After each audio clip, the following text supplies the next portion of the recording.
But if you start consciously trying to implement some of these things on a regular basis, I promise at the end of the year, it will add up to a ton of fat loss.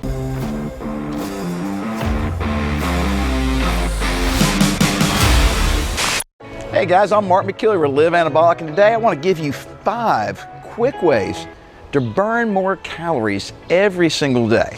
Now, I say 5, that's really 5 categories. I'm really going to give you a whole lot more than 5 ways. But stick around because several of these tips have got tons of little subcategories, and I think a lot of them you've probably never even thought of before.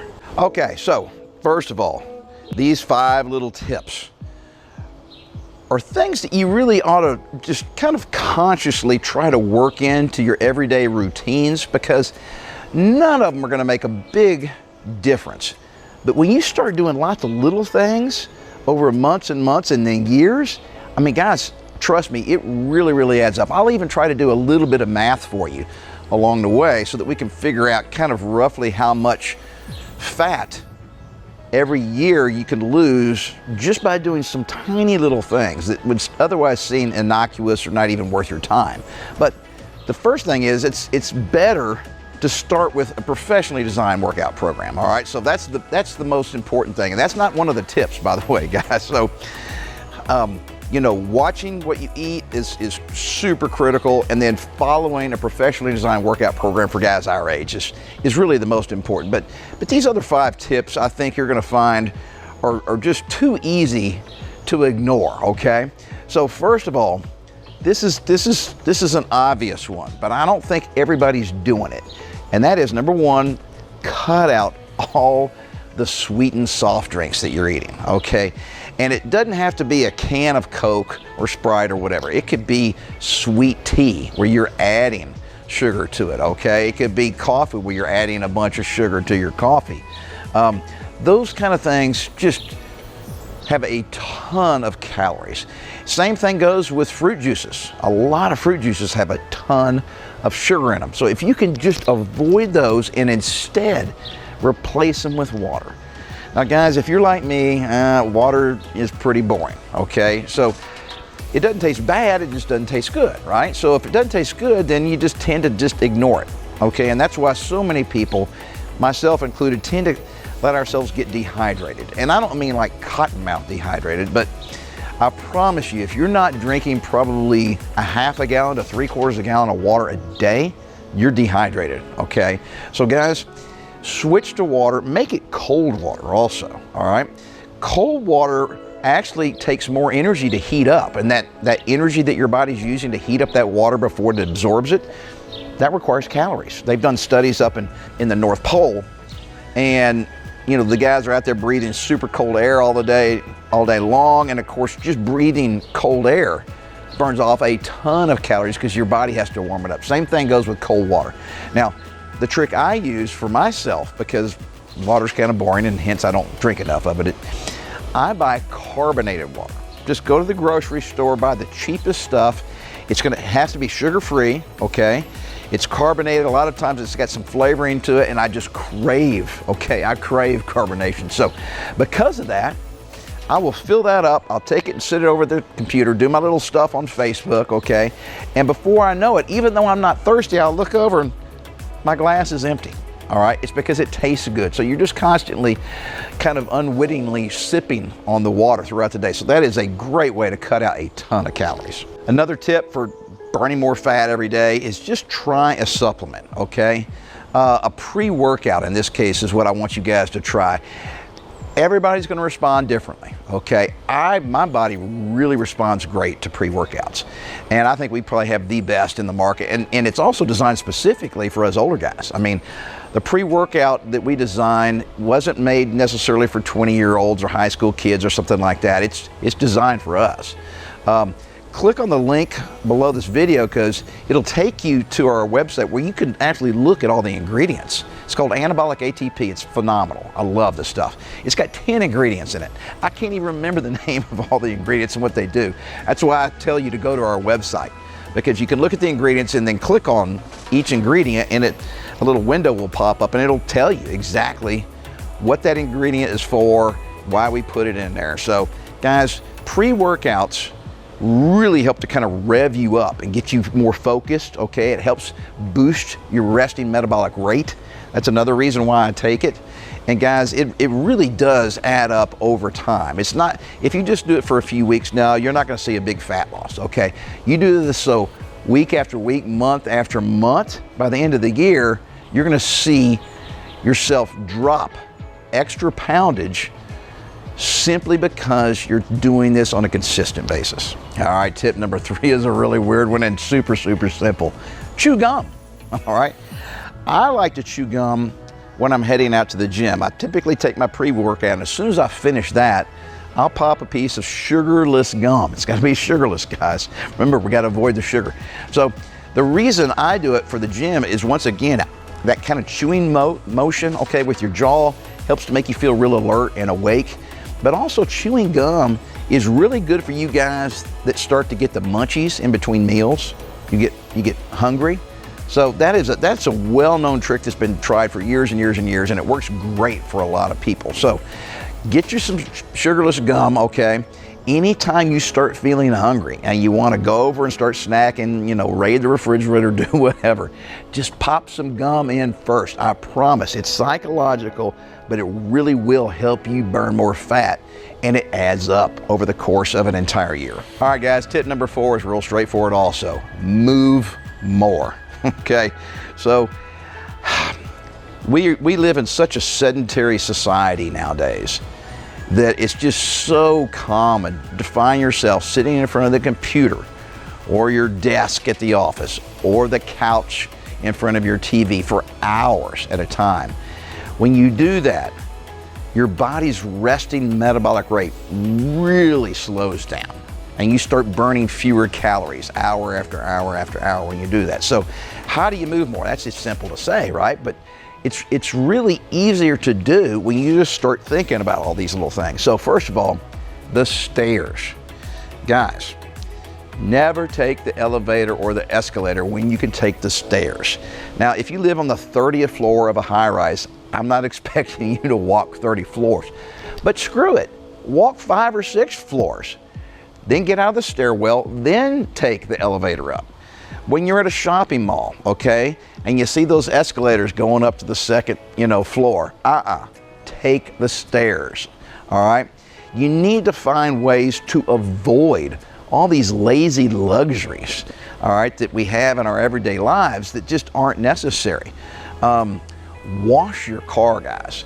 I'm lazy too. I don't like getting out and washing it, but now that it's summertime, the weather's good, there's really no reason not to wash your car. And let me tell you, you'll burn off a lot of calories when you're washing that car. Mow the lawn yourself. Guys that are living at houses, all right? It's nice to pay that yard man, but not only will you save a bunch of money, but think how many calories you'll burn if you mow the lawn yourself instead of paying somebody else to do it for you. Another one, guys, it's if you're sitting in front of a desk or in a computer a lot of times, try this. Buy a stability ball, those big round kind of cushy balls. Try sitting on a stability ball instead of a regular chair, okay? Now, studies show that you will only burn about an extra 100 calories per day if you're sitting, for several hours a day.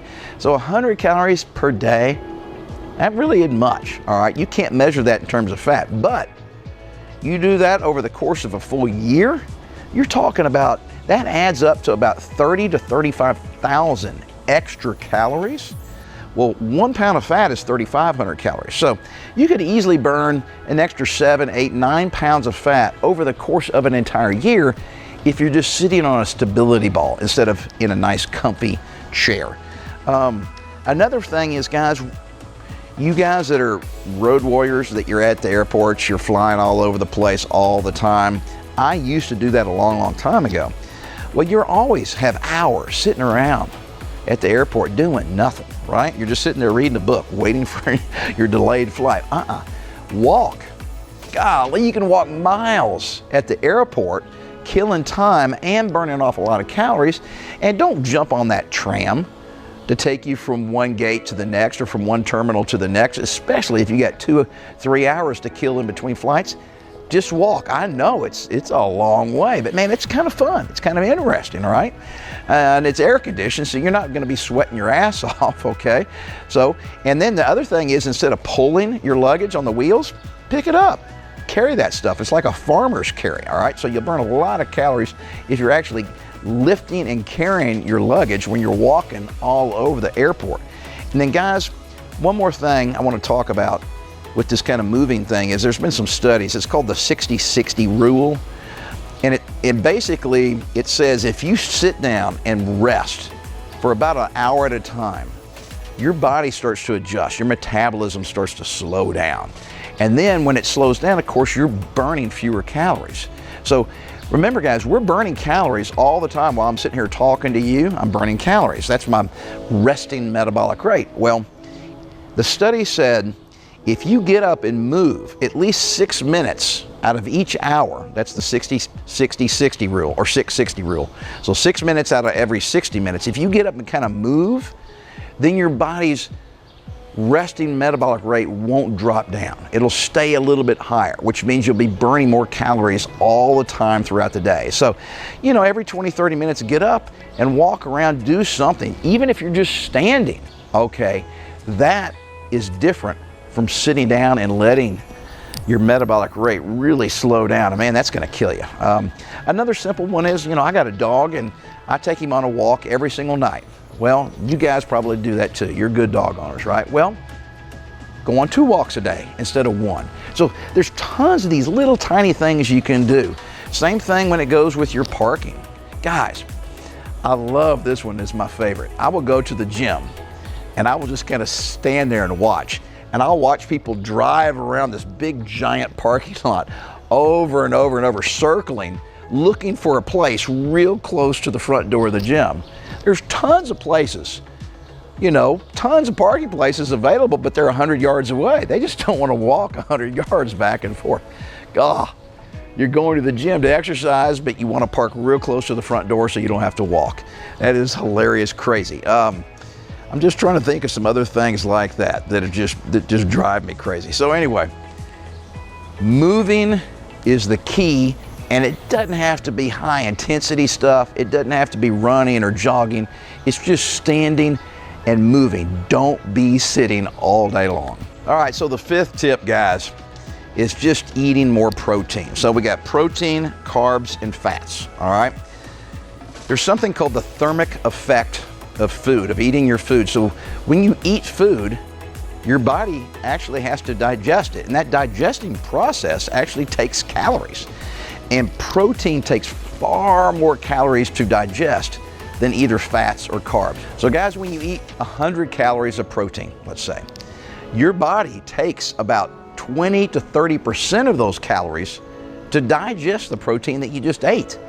So it's really like eating only 70 to 80% of the total calories when you're eating protein.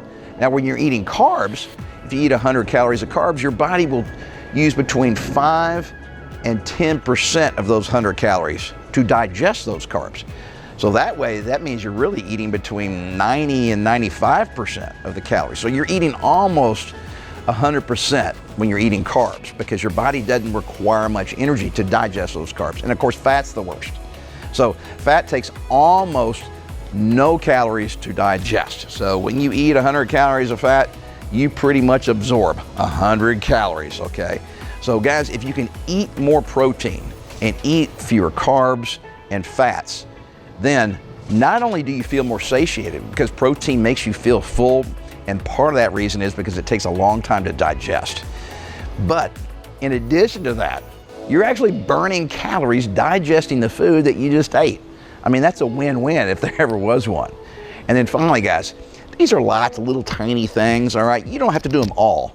But if you start consciously trying to implement some of these things on a regular basis, I promise at the end of the year, it will add up to a ton of fat loss. And then finally, guys, it ain't gonna happen overnight, which means you gotta stick with it and never give up on yourself.